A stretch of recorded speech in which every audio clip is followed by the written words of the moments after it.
प्यार मोहब्बत की बातें कर रही थी सर। नौजवान हमारे बैठे, इनके करियर बनाने के समय पता नहीं प्यार करो, ये सब गलत बात है। मैंने कभी सर प्यार नहीं किया, मेरी कोई प्रेमिका नहीं है। ऐसा नहीं कि पहले नहीं थी, 15 प्रेमिकाएं थी। योगी जी की सरकार उत्तर प्रदेश में नहीं थी तब। योगी जी मुख्यमंत्री बन गए, हमने सबसे राखी बंधवा लिया। क्या बात है। क्योंकि सबसे ज्यादा अगर कुटाई किसी की यूपी में हुई सर तो प्यार करने वालों की हुई। मैं प्यार मोहब्बत से बहुत दूर रहता हूं। अच्छा सर, दूसरे रहता हूं, ये लड़कियां जो है ना, ये खुशबू जी, सोनल, ये लड़कियां, इनकी एक बीमारी होती है। किसी लड़की से कोई क्वेश्चन पूछ लो तो इतना उठपटांग जवाब देती है। हमने एक लड़की से पूछा, हमने कहा तुम्हारा फेवरेट कलर क्या है? हमसे कहने लगी स्टूपिड कहीं के, कोई मेच्योर क्वेश्चन नहीं पूछ सकते। तो सर हमने पूछा, हमने कहा 0.8 मिलीलीटर सल्फ्यूरिक एसिड को न्यूट्राइज करने के लिए कितने मोल बाइकार्बोनेट की जरूरत पड़ेगी? तब उसने बता रहा हमारा फेवरेट कलर पिंक है।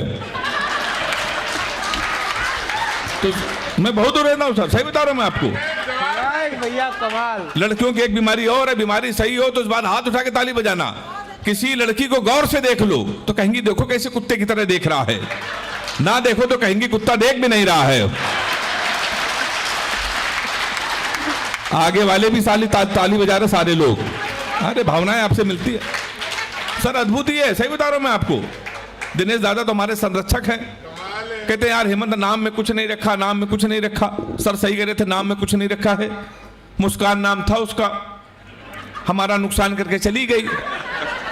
फिर हम रोशनी नाम की लड़की में शिफ्ट हुए। 2.5 साल उसने भी हमको अंधेरे में रखा। लोग कहते सर नाम में कुछ नहीं रखा। इन लड़कियों को देखिए, ये अपने बॉयफ्रेंड का नाम मोबाइल में सेव करती है, माई हनी बेबी, माई जानू, my darling, my sweetheart. इन बेचारे लड़कों को देखिए, इन बेचारे सही में इनको देखिए। ये अपनी गर्लफ्रेंड का नाम मोबाइल में सेव करते हैं पप्पू हलवाई, राशिद प्लम्बर, मुन्ना हवलदार। ताली बजाइए हाथ उठा के जोरदार। सही बता रहा हूं मैं आपको, अद्भुत ही है सर। अभी दिनेश दादा के आशीर्वाद से मैं दुबई गया। दुबई में एक शो होता है अंदाजे बयां, सबसे बड़ा मुशायरा होता है। तो मैं जब वहां गया तो सर हमारी वाली ने फोन किया। अच्छा हमारी वाली इसलिए कह रहा हूं कि भ्रम बना रहे कोई है। उसने हमको फोन किया, हमने सुना है तुम दुबई में हो। तो हमने कहा सही सुना है। कहने लगे हमारे लिए एक सोने की चैन ले आना। हमने कहा क्यों? कहने लगे एक तो दुबई में सोना सस्ता है और जीवन भर में तुमको याद करती रहूंगी। तो हमने कहा पगली हम चैन नहीं लाएंगे फिर भी याद करती रहोगी। उसने पूछा कैसे? हमने कहा जीवन भर सोचोगी हरामखोर से पहली बार कुछ लाने को कहा था, ये वहां से भी खाली आज चला आया है। तो सर कोई नहीं टिकता है। और मैंने तो एक सर सबक ले लिया है, आप लोग भी सबक ले लीजिए। अपनी प्रेमिका को कभी भी रुलाना नहीं चाहिए, क्योंकि 7-8 हरामखोर उसका आंसू पूछने के लिए हमेशा तैयार रहते हैं।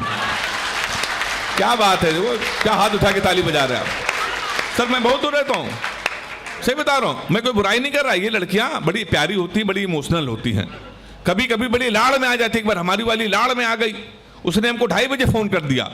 कहने लगी सो रहे हो तो सपने भेजो, जाग रहे हो तो यादें भेजो, मुस्कुरा रहे हो तो हंसी भेजो। हमने कहा हम लोटा लेके खेत में बैठे हैं, क्या भेज दें? हाथ उठा के ताली बजाओ जोरदार एक बार आप लोग। तो हमारे साथ अक्सर ये होता है सर। और सर हमारी हालत तो ये हो गई है कि एक एक प्रेमिका को बांट कर ले गए। चौथी पंक्तियों में महोत्सव देखना चाहता हूं। एक एक प्रेमिका को बांट कर ले गए, जो नहीं माना उसे डांट कर ले गए। जिस पेड़ पे बांधा था मोहब्बत का धागा, नगर निगम वाले उसे भी काट कर ले गए। अक्सर सर हमारे साथ ही होता है। एक दिन फिर हमारी वाली ने हमको फोन किया। कहने लगे हम तुम्हें कमरे में बंद हो और चाबी खो जाए। हमने क्या क्या दिमाग से हिल गई। अगर धोखे से चाबी कहीं तेरे बाप को मिल गई तो प्यार क्या होता है बताएंगे, रात भर तमंचे पे डिस्को कराएंगे। ये हमारा एहसान छोटा भाई ये कह रहे भैया यार ये अक्सर आप जब आते हो ये फालतू बातें, प्यार नहीं करेंगे, लड़कियों से दूर, क्यों ऐसा कहते हो? सर मैं आपको बता दूं, मैं आगरा कई सालों बाद आया हूं।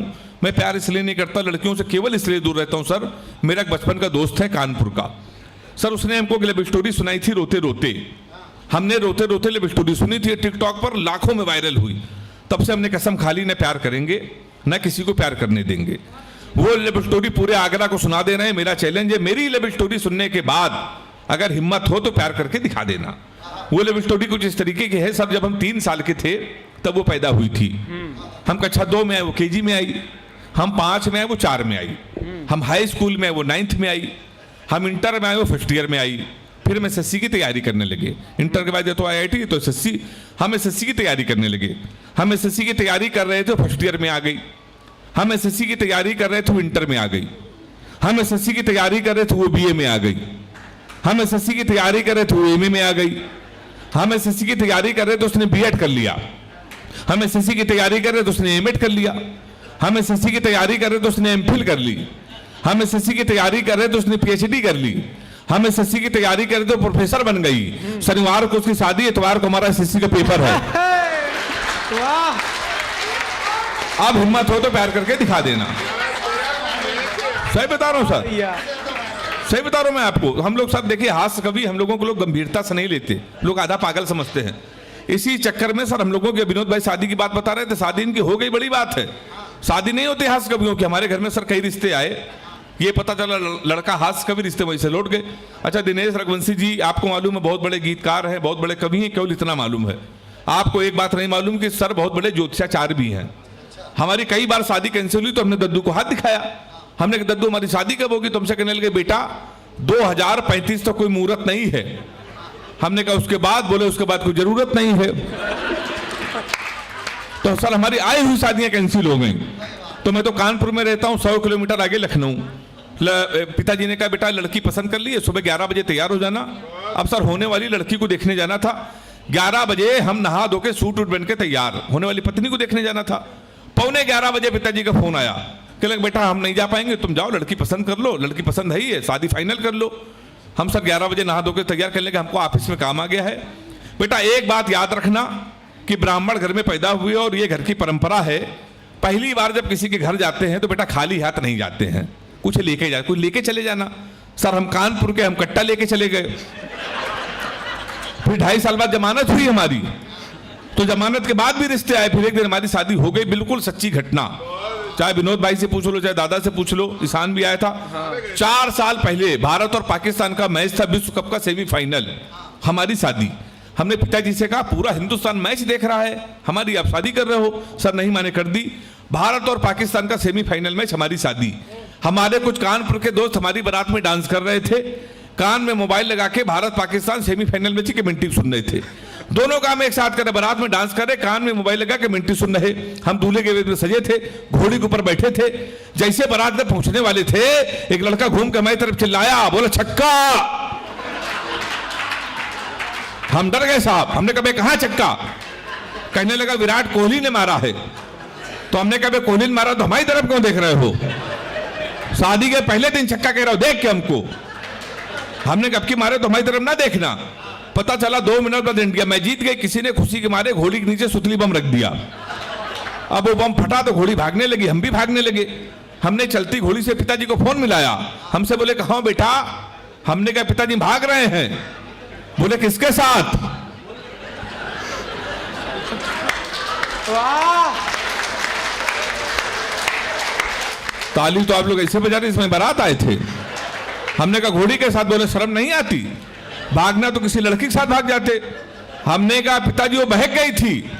कहने लगे आज घोड़ी बहकी है, कल को गधी बहकी तो उसके साथ भाग जाओगे। उन्होंने वैसा मोबाइल बंद कर लिया। 1 हफ्ते लगा था, हम भागते रहे। 1 हफ्ते में जब हमको होश आया तो हमने अपने आप को जंगल में पाया। वहाँ 4-5 आदमी खड़े थे।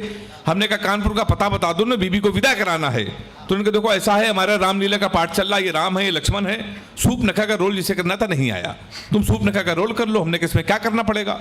बोला नाक कटवानी पड़ेगी। हमने कहा वो तो कट चुकी है। हमने उनकी बात मान ली। सर रात भर सूप नखा का रोल किया। सुबह 4 बजे हमारी आंख खुली, हमारे असली कपड़े गायब, वहां के आदमी गायब। सूप नखा के ड्रेस में पैदल पैदल हम अपने घर पे।